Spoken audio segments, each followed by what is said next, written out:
Estamos de vuelta en Punto Económico. Ahora nos acompaña el señor Juan Mendoza. Él es investigador del Centro de Investigación de la Universidad del Pacífico y vamos a hablar sobre los acuerdos pactados en la 7ª cumbre de la Alianza del Pacífico. Buenas noches, bienvenido a Punto Económico. Gracias.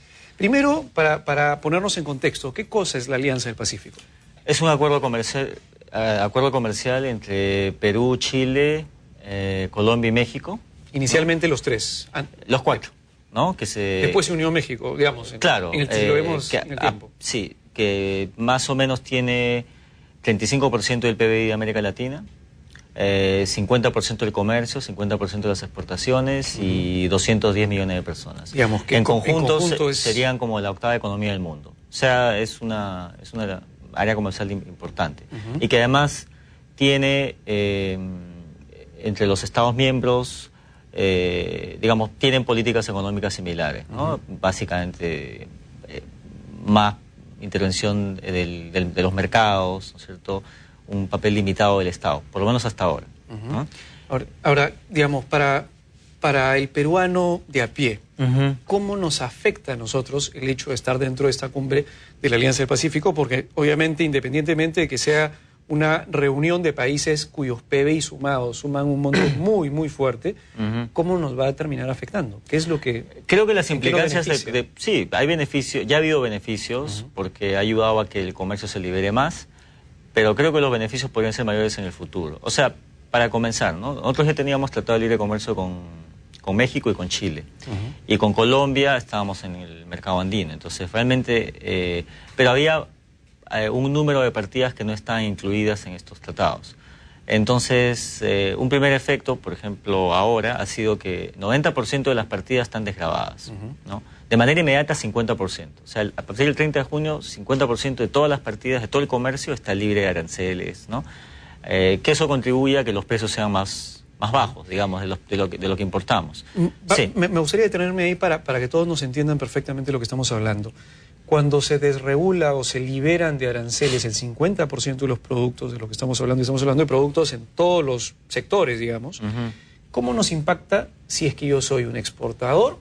¿Y cómo le impacta si yo soy un importador o un consumidor de productos que pueden venir de Colombia, de Chile y de México? Bueno, por el lado de las importaciones está claro que tenemos precios más bajos, ¿no es cierto? Porque tenemos que pagar menos impuestos por lo que importamos. Eso quiere decir que probablemente algunos productos que antes me costaban como 100, ahora me cuesten como 90 y tantos. Claro, porque son productos originados en Claro, porque países. Las economías no son idénticas, entonces hay oportunidad de comercio, ¿no? Básicamente, en el caso de Perú, vamos a beneficiarnos por menores precios por los productos que vienen de México, ¿no? Vehículos, artefactos, ¿no? Electrónica, porque muchas cosas se hacen en México, tienen componente mexicano, ¿no es cierto? Y se está desgravando de manera inmediata 50%, pero 90% ya queda libre de aranceles y en el plazo de 3 años se va a eliminar por completo. Para el 90% de todo. Para el 90%. Y queda un 10% que todavía queda... Es el más sensible. Claro, queda pendiente. Pero, por ejemplo, se ha logrado que para el caso de exportaciones peruanas a México, por ejemplo, de cebolla, de páprica, estén libres y entren de inmediato. O sea, hay efectos inmediatos. Para el caso de los exportadores significa mejor acceso a los mercados, ¿no es cierto? Pero creo que los efectos de mediano plazo son más importantes, porque también se ha avanzado con la desregulación y la liberalización. No se ha conseguido todavía llegar a un acuerdo, pero sí se ha avanzado de los servicios. Y los servicios importantes son los servicios de transporte aéreo y los de puertos, ¿no? Por ejemplo, el transporte aéreo redundaría de inmediato en menores tarifas, ¿no? Tarifas aéreas en la región. Los pasajes aéreos podrían bajar. Bajarían, ¿no? Pero los pasajes aéreos dentro de estos 4 países. Dentro de estos 4 países, ¿no? Eso es bien importante. Ahora, el otro efecto a mediano plazo que también puede ser muy importante es que esta alianza es un contrapeso al papel del Mercosur, ¿no es cierto? Ya la alianza tiene un peso similar al Brasil, que es realmente la economía más importante en el Mercosur, y podría también ayudarnos a los miembros a tener un papel más importante en la constitución de la Alianza Transpacífica. La Alianza Transpacífica es una negociación que hay entre 12 países, ¿no es cierto?, que puede ser muy importante para el comercio mundial, porque no incluye a China. O sea, es Alianza Transpacífica menos China, ¿no? Además de ¿Y eso Perú... para hacer algún tipo de balance?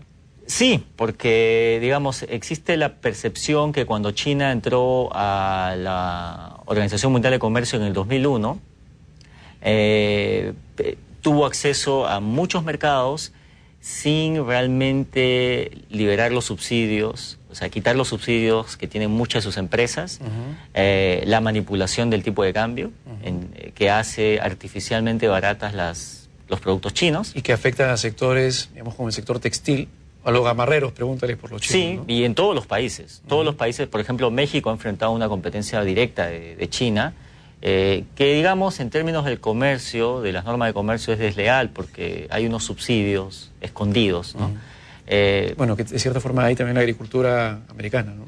En Estados Unidos sí, pero en Estados Unidos más están preocupados por el problema de la propiedad intelectual, porque no se respeta para nada en China, ¿no? Entonces, otros miembros de esta alianza, uno es Estados Unidos, en América, otro es Canadá, pero en Asia también está Japón, que ahora tiene un papel renovado en la economía, no solamente por la reactivación que tiene, sino esta idea que hay en Japón de tener un contrapeso a China, al papel creciente, la importancia creciente de China en la economía mundial.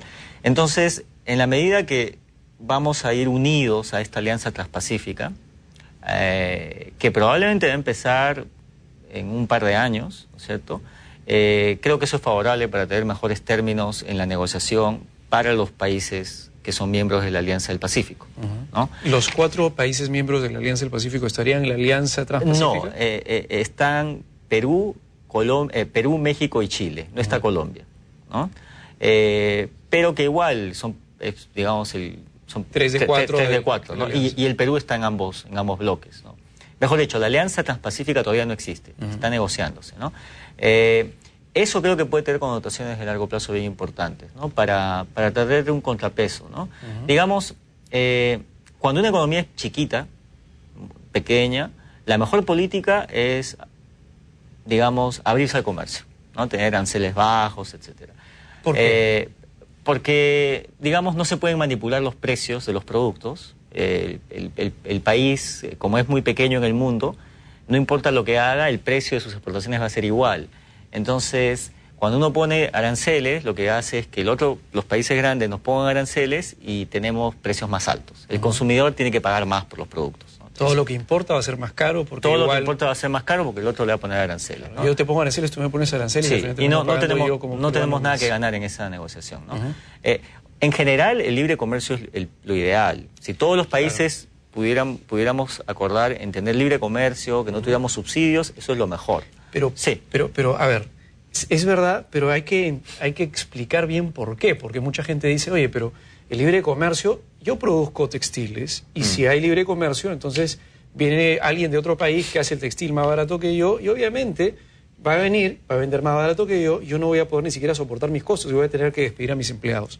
¿Qué le dirías a alguien que argumente de esa forma? Evidentemente, cuando se abre el comercio, lo que pasa justamente porque hay productos extranjeros más baratos es que algunas ramas de la producción nacional no van a poder competir, ¿ya? Pero esa es una cara de la moneda. La otra cara son los consumidores que se benefician con los productos más económicos, ¿no es cierto? Entonces, la apertura comercial involucra también compensaciones a los sectores que pierden en este proceso. Pero no tiene sentido, digamos, desde el punto de la eficiencia, tener un sector que produce por ejemplo, digamos, un polo más caro, ¿no? Y me traen otro, si yo produzco el polo a 10 soles y me traen un polo a 1 sol. Claro, no tiene sentido, porque igual nuestro acceso el mismo polo, nuestro acceso a los mercados internacionales va a estar limitado porque no somos eficientes produciéndolo. Es mejor dedicarnos a lo que somos eficientes, ¿no? Y los consumidores se benefician porque pueden tener acceso a productos más baratos. Pero ahí el asunto entonces sería que nosotros tenemos que entender que si queremos competir a nivel internacional, tenemos que nosotros volvernos eficientes y competitivos a la hora de producir un producto, y sobre todo eso tiene mucho que ver con el tema de la capacidad de agregarle valor a ese producto, de forma tal de poder tener productos completamente diferenciados. Y claro, y el polo, mientras sean el mismo polo blanco básico, claro, va a costar lo mismo, pero si mi polo tiene una marca, tiene una lógica, alguien va a poder comprarme ese polo, el mismo polo blanco con un loguito, de repente a 5 veces más el precio y lo van a pagar. Sin duda, eso está clarísimo, ¿no? Entonces, digamos, la experiencia nos enseña que el libre comercio aumente el bienestar de todos los países que lo han seguido. Ahora, el problema está cuando los países se hacen más grandes, ¿no es cierto? O sea, ya, digamos, en el futuro nuestro país va a ser más grande, va a tener una participación más grande en el comercio latinoamericano. Y el problema es que los países grandes tienden a manipular el comercio para su beneficio. Porque cuando un país es grande, sí puede afectar el precio, ¿no es cierto? Por ejemplo, si el país exportara 80% del cobre en el mundo, no ese es el caso, exporta una parte importante, pero no el 80%, podría manipular la producción para tener un precio más favorable, ¿no? Los países grandes hacen eso con los aranceles, con los acuerdos comerciales, y para evitar, digamos, prácticas que nos afectan, que afectan nuestra competitividad, ¿no? Por ejemplo, no respetar la propiedad intelectual, ¿no es cierto? Robarse las ideas, eso no es competencia leal. Tampoco lo es manipular la divisa, como se hace en China, para tener artificialmente productos baratos, ¿no es cierto? Es mejor ser parte de un bloque grande para que la negociación no sea, digamos... Yo solito contra el mundo, si no vamos con mis amigos a negociar y exacto, obviamente tenemos más poder de negociación. Va a aumentar muchísimo nuestro poder de negociación, ¿no? En el corto plazo no vamos a ver esos efectos, pero creo que en el mediano plazo, en digamos unos 5 o 10 años, esos efectos van a ser importantes. Y ya dentro del mismo bloque, evidentemente... Por ejemplo, en particular con el caso de Chile y Colombia, nuestros vecinos, este proceso de liberalización de los servicios va a ser muy importante para, por ejemplo, atraer inversiones de manera conjunta. Se han eliminado las visas de negocios, eso va a fomentar también el comercio regional. Eso quiere decir que si yo estoy haciendo negocios con México, ¿cómo va a ser el tema? ¿Va a haber libre movilidad? Libre movilidad, ¿no es cierto? Yo no tengo que pedir una visa si quiero hacer negocios con México. No, ¿A partir de cuándo? De inmediato. Es decir, ahora todos los peruanos que quieren hacer negocios con Chile, con Colombia, con México, pueden viajar sin ningún problema y no tienen que pedir visa. Sí, eso es un efecto importante para la integración regional, ¿no? Ese mayor volumen de comercio es importante porque, por ejemplo, una de las cosas que nos ayudó como consecuencia de la crisis internacional fue tener acceso a mercados en Latinoamérica. La industria textil probablemente no hubiera sobrevivido de no haber sido por el mercado venezolano, ¿cierto? Entonces, tener varios mercados, tener diversificación es siempre una buena idea, ¿no? Sí, el riesgo definitivamente disminuye bastante. Reduce el riesgo, ¿no? Sí. Para cerrar, señor Mendoza, finalmente, entonces, ¿qué es lo que tendríamos que esperar de los próximos pasos de esta alianza del Pacífico? Porque entiendo inclusive que hay países que quieren entrar dentro de la alianza también. Sí, Costa Rica ha solicitado ingresar, va a haber un proceso para Costa Rica. Además hay otros países que son observadores, son países importantes, por ejemplo Canadá y España quieren ser observadores, porque es un bloque ya que va creciendo, ¿no es cierto?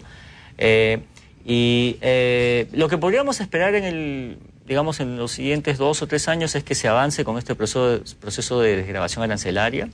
Probablemente en 3 años esté completamente libre de aranceles, eso va a aumentar el volumen de comercio. Y la otra cosa es la atracción de las inversiones en conjunto, ¿no? Porque son países que tienen políticas macroeconómicas similares de apertura al mercado. Y, bueno, es siempre mejor atraer inversiones de manera conjunta que por separado, ¿no? Hay sinergia. Ya ahora, incluso así como está, es destino del 3% de la inversión mundial, este bloque, ¿no?